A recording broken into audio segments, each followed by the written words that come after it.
12 murid Yesus atau 12 Rasul Yesus. Yang kedua adalah Andreas. Andreas adalah saudara Petrus.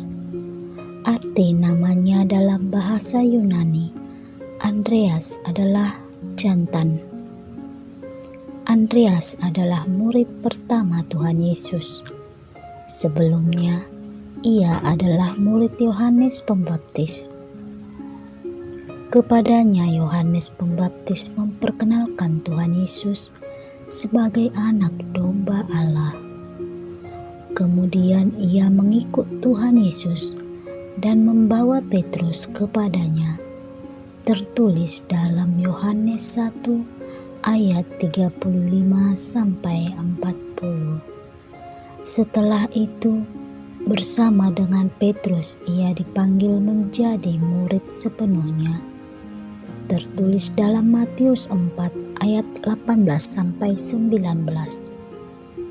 Andreas berasal dari Betsaida.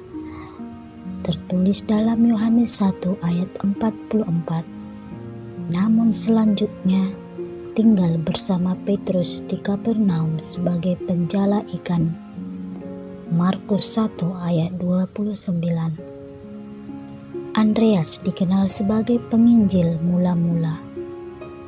Selain membawa Petrus kepada Tuhan Yesus, yang kelak menjadi pemimpin terkemuka di jemaat mula-mula, Andreas juga yang membawa kepada Tuhan Yesus seorang anak kecil yang mempunyai 5 roti dan 2 ikan.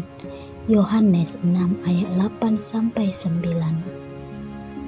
Kelima roti dan 2 ikan tersebut akhirnya menjadi cukup untuk dimakan oleh 5.000 orang setelah diberkati oleh Tuhan Yesus.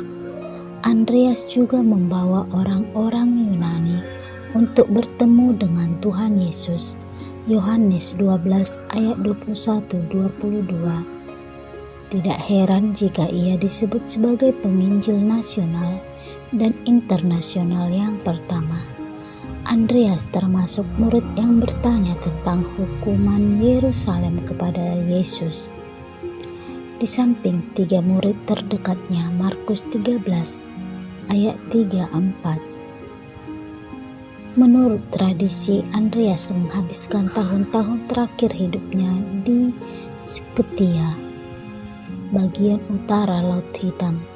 Tetapi sebuah buku kecil yang berjudul Acts of Andrew, kemungkinan ditulis tahun 260 Masehi, menceritakan bahwa ia memberitakan Injil terutama di daerah Makedonia dan mati martir di Patras, Yunani.